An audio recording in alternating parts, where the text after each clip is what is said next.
going to get going, everybody. Stand for the pledge, please.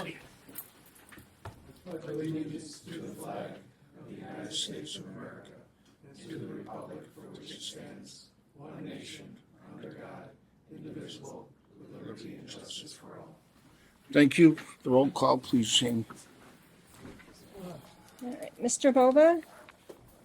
Mr. Brodsky? Here. Mr. D'Elia? Here. Mr. Dodge? Here. Mr. Ford? Here. Mr. Karam? Mr. Santacroce? Here. Mr. Saunders? Here. And Mr. Wallace? Yes. Thank you. Oh, by the way, Happy New Year, since we haven't seen anybody since December. You have the December 15, 2025 minutes in your packet. Is there a motion to approve? Motion. Second. Thank you. Any further discussion? All those in favor? Aye. Anybody opposed? Thank you. I'll go with that one. The election of officers, we sent you that email. Anybody who would like to throw your name into that hat would be more than welcome to do so. Otherwise, you saw who it is, myself, Jeff, and Bruce. Will entertain any motions.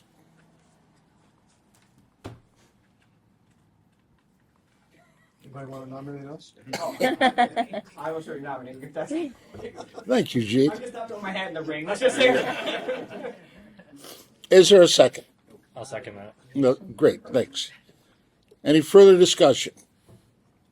All those in favor? Aye. Anybody opposed? Thank you, Thank you. and thanks for your continued confidence. First item on our agenda is a resolution contract award. Dan? Okay, for this resolution is for the award of a contract to Blue Heron Construction for the phosphate feed system improvements project. More specifically, the New York State Department of Health has designated orthophosphate as the optimum corrosion control treatment for the water treatment plant.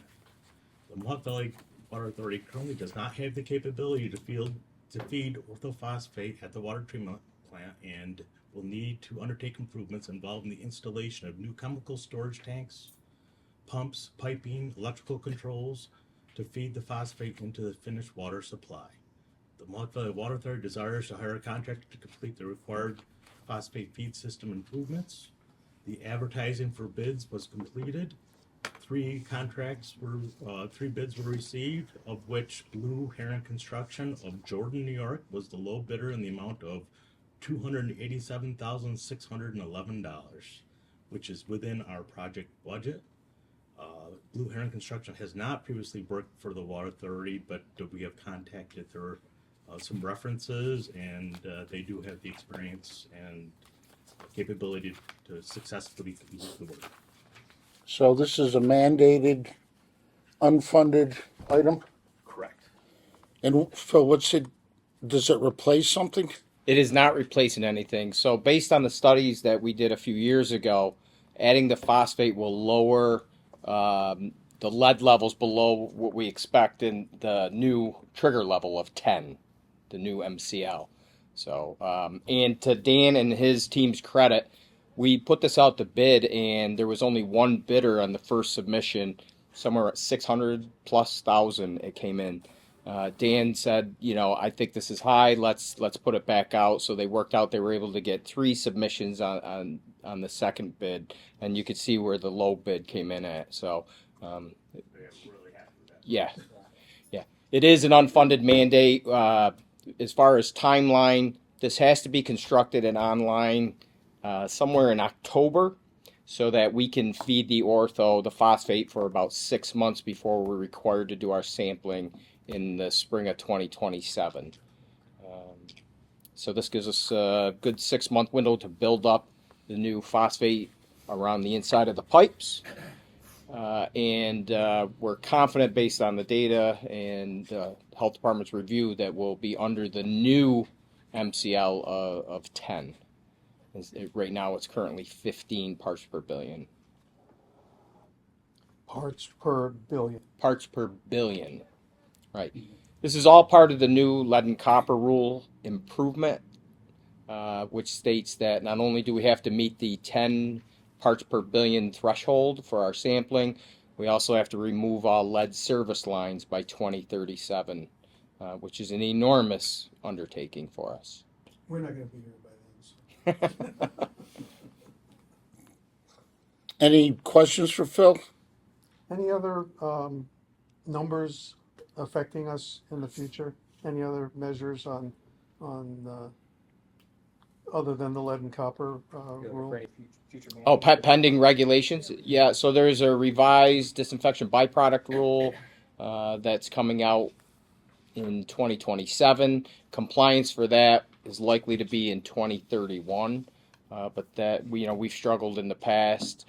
We've done a lot of improvements, capital improvements, operational changes to meet those regulations when they were changed back in 2012. So we'll have more work to do to those ones for the new ones that come out for 2031. But that'll be proposed in 2027.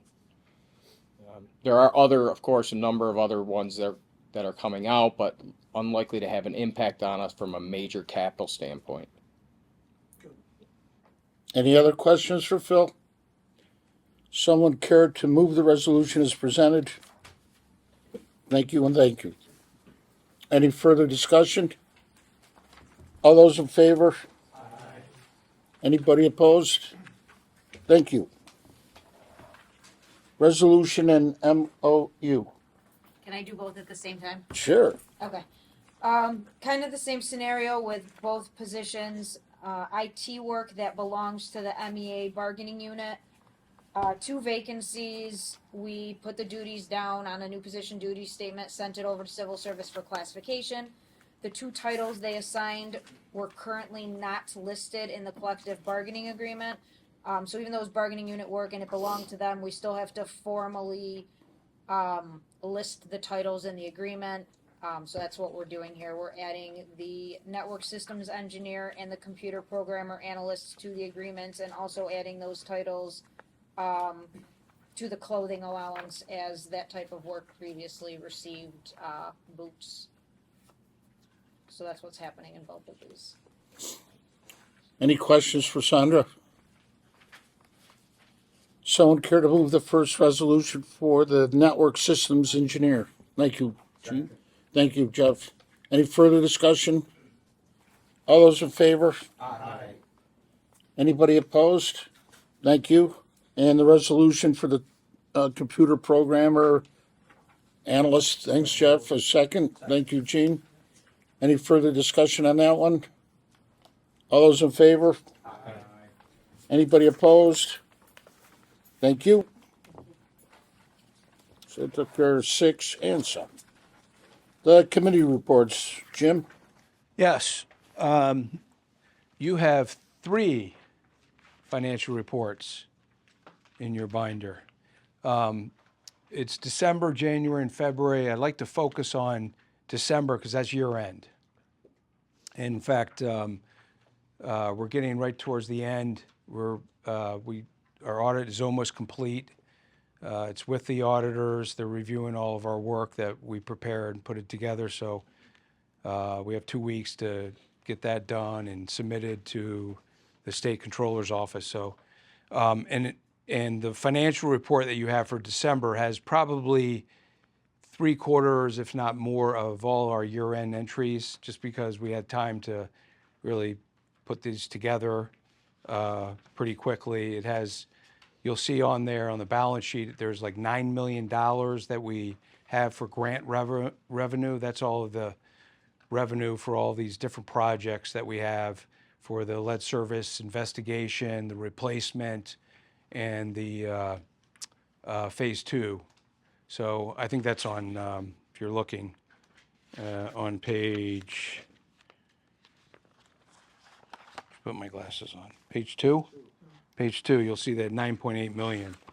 So that all filtered through year end. So for the year, consumption-wise, we ended up above the previous year almost 0.75%. So that was good. Water sales, we're up above our budget by $566,000. Compared to the prior year, we're up 1.6 million. So water sales was good, consumption was good, cash flow, operating, we went down a little bit, but we had some capital cash that we needed to pay our capital projects for some of the work I just mentioned. So overall, we ended up about $700,000 up for the year. So that's good for December. And then, so anybody have any questions on year end? Overall, it was a pretty good year. January and February reports, not good. Consumption, we are down. I'll focus on February. We're down a little over 5% for this year. And specifically, two big consumers, Wolfspeed is down 40% for some reason for the first couple months of the year, and Matt's is down as well. So we're looking into we got to do something. We got tomorrow. We can all hopefully recover from that, right? But yeah, so we're continuing to look at that, but it's pretty significant. As a result, billings are down for the year, and consumption's down, and collections are down as well. So we'll have better numbers after we go over the first 3 quarters. So after March, we'll have 3 quarters of activity. We can give you a better picture as to what's that? 3 months. 3 months worth, yes. So we'll have a better, consolidation of numbers and give you a better idea of if it's continuing. But it's a surprise that, we went pretty good in the previous year. All of a sudden, we're just dipping. So if anybody knows what's going on, we're still trying to figure. We're in the process of doing that. Okay. Yeah, we haven't yet, but You haven't got any feedback yet? No. no. I'm just surprised about Matt's though too. Yeah. Because Winter. yeah, but we're comparing last year to this year, right? We had a bad winter last year and bad winter this year, and I don't know. It's odd. So we're trying to find some information as to what's going on there. Any questions for Jim? We also need approval of the fourth quarter investment statement, which is at the end of those 3 months reports. Yes. So public authority law required that we provide you with periodic balances of our investments and any earnings and any expenses related to that. This is for the full year. So you'll see the 4 quarters there. And in the second to last column is all the interest earnings. I think it's 3 pages long. Just for an idea of where we ended up, we budgeted $840,000. It came in at close to 1.3 million, so that was good. And that is separate from, we had to set aside some money because of arbitrage, because we're earning more in these bonded monies, the interest, than what we were actually paying. But we had set that aside before we had to actually, at year end, we had to pay a payment to the IRS because we made too much money. So, but we ended the year pretty good. So that was another good thing. Primarily, you'll see in CDs and treasuries, we're earning good returns on that. So it's expected that we're going to have a little arbitrage going on. Any questions for Jim? Someone care to move approval of the statement? I will. Thank you, Mark. Second, thanks, Gene. Any further discussion? All those in favor? Aye. Anybody opposed? Thank you. Phil, your first executive director's report. How would you like it? Short. Included in your packet, we put the Veolia's annual report. They're the contracted operations group that runs the treatment plant since 2017 for us. So it's just for informational purposes for you, but if you have any questions, we'll be happy to answer those.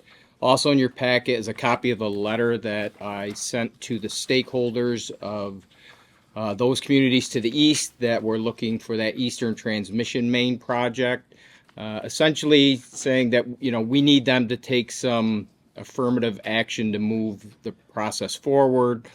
After that, Dan and I went and met with the town of Schuyler, just in case they want to do something on their own without the other communities. They're putting together a little bit of a concept of what they'd be looking for going forward. And then after that, a meeting was scheduled at Herkimer College on May 31st for all the stakeholders. I'm sorry, March 31st. Yeah, so in 2 weeks. So we will go down and participate, and hopefully there'll be some forward progress coming out of that. But we look to those communities to take the lead to move the ball forward if they want to take advantage of the resource. Happy to announce that we received a letter for what's known as a WQIP, right, award, Water Qualities Incentive Program. It's up to $2.5 million to do some rehabilitation work on the Southern Reservoir site. We are in talks with the city a little bit about how we can move forward that meets our needs and some of the work that we have to do under the dam safety regulatory program. So we hope to bring more information either to the Capital Committee or to the full board in the near future. I have to give credit to our maintenance department. They repaired 66 leaks or main breaks in February. That was a record for a month. So a great job to them. But we did have a bad winter, and we know that, right, we have an aging system. So, but all the credit in the world, they're out there in the cold and the dark and made it happen. So we're very proud of their work. Our annual water quality report is now online, and it's been sent to all the local municipalities, or it's in the process of being sent to those. So we can include that in your board packet if you want, or it's available online if you want to take a look at that. We're also participating in a benchmarking study, so we want to see how we're comparing against other utilities across the U.S., so we're compiling data now. When we get those results back, we'll be happy to share those with the board, just to kind of set some standards for where we are, where we may want to go, and how we can get there. And last, everybody's favorite topic would be the Hinckley levels. Right, we were at the minimum level of 1195 about 10 days ago. We're currently at 1217. That's 1,217 feet above sea level. We'll be close to spill by Thursday, I believe. So the reservoir rebounded. It's, as it's supposed to function. It's gaining its 30 feet of elevation, and they should be in a good position from power production and recreational use, but most importantly for drinking water going forward. So if you have any questions, I'll be happy to take them. On the Veolia annual report, is there anything in here that was a surprise or that was different from previous reports that is of concern? No, so I tweaked what they were providing us from prior years to this year, and the one thing that we can see is for call outs, it kind of verifies what we thought. We've got the most troublesome portion of the plant is the corrosion control as it exists, the soda ash and the line feed. Requires a lot of maintenance. We do have some capital dollars set aside to look at how we may want to address that going forward, but it kind of affirms what we were kind of knew, but we didn't have any data to back it up that was pulled together. And the reports like that, we're utilizing internally too, all department heads, so that we have some good metrics to move forward on. And the other thing that I just wanted to tell the board, what I asked of both you and Alice, is I thought that at some point in the near future, we should have a discussion on policy and operating procedures with respect to artificial intelligence. It's becoming a key indicator of knowledge and support and actions in the future. It's new in water systems, and AWWA has a few articles on it which were interesting. But there's a lot of things we need to consider as a board in setting policy and as an administration in setting operating procedure in terms of what do we allow our staff to do? What do we allow to happen, how it relates to cyber support. There's some real benefits to AI, particularly because of the data that we collect.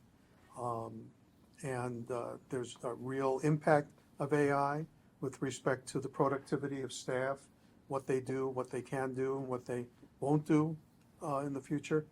But I think we need policy. That's what our job is. The board needs to set policy, so we need to start having some sort of discussion on how AI is affecting water systems. And there's a bunch of stuff out there currently that we can read and review. But I just think it's an issue that we need to address as an organization, and it starts with the policy that the board sets based on recommendations from the staff.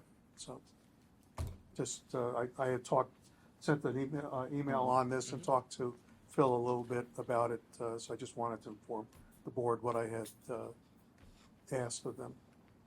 Has there been anything in the planning stage on this already, or is this going to be from ground zero? Well, there's some things that they do in software that has an AI, foundation, but there's also AI-specific software that works with the types of data that we have. There's decisions that need to be made as to what information do we receive and what staff oversight of that information is and how it's used. AI is also moving to something called agentic AI. And agentic AI basically lets the computer, lets the system and the software make decisions for humans. And that's, usually you see that on measurements and backups and emergency things, the system responding when something happens. Something turns off and something has to happen. But it gets very complicated because how much do you want your How do you want to get it? system Correct. to make what was previously a human decision, no matter when it was made, whether it's during the day or 3 o'clock in the morning. And that's one type of thing. But there's other agentic software applications which we might want to look at, things like different operations, different policy, operation development, simple editing of emails, allowing employees in a policy to use AI to edit their emails. I mean, I do it all the time. I mean, I understand how people might want to do that, but we also have to have some oversight of that at this point in time. And how much is the human control as opposed to the automated control? And they get stuff, they get articles all the time from AWWA. They hear about it in conferences now. But I did some research in AI to find out who is working on this in water systems around the country. And there's less than a handful of water systems who are actively pursuing action items with AI and the software. And there's some software that's been built for water systems and wastewater systems and that sort of thing. But it's just to the beginning. But there's a lot out there and a lot more that's going to occur that will impact us, mostly because of humans. The humans in the agency are going to be more interested in doing things faster than the organization, I think, is prepared to react. So as a board, just like with anything else, in terms of they develop operations based on board policy. We need board policy. And it's going to change every year. No doubt in my mind. Change more frequently than that. Do you have anything on this, Jim, or do you want to take a look at things just initially? We already have some AI in place that don't want to discuss in an open meeting. Maybe the next time capital projects meets, you could just come in and we'll see how we can take a look at this or start taking a look at it. Board members that have some interest in this. Maybe they can replace the board. Or me. Stick this thing right here. Good. Anything else, Bruce? No, thank you. Anything else? Any other questions for Phil? Any old business? Any new business? We're adjourned. Thanks, everybody.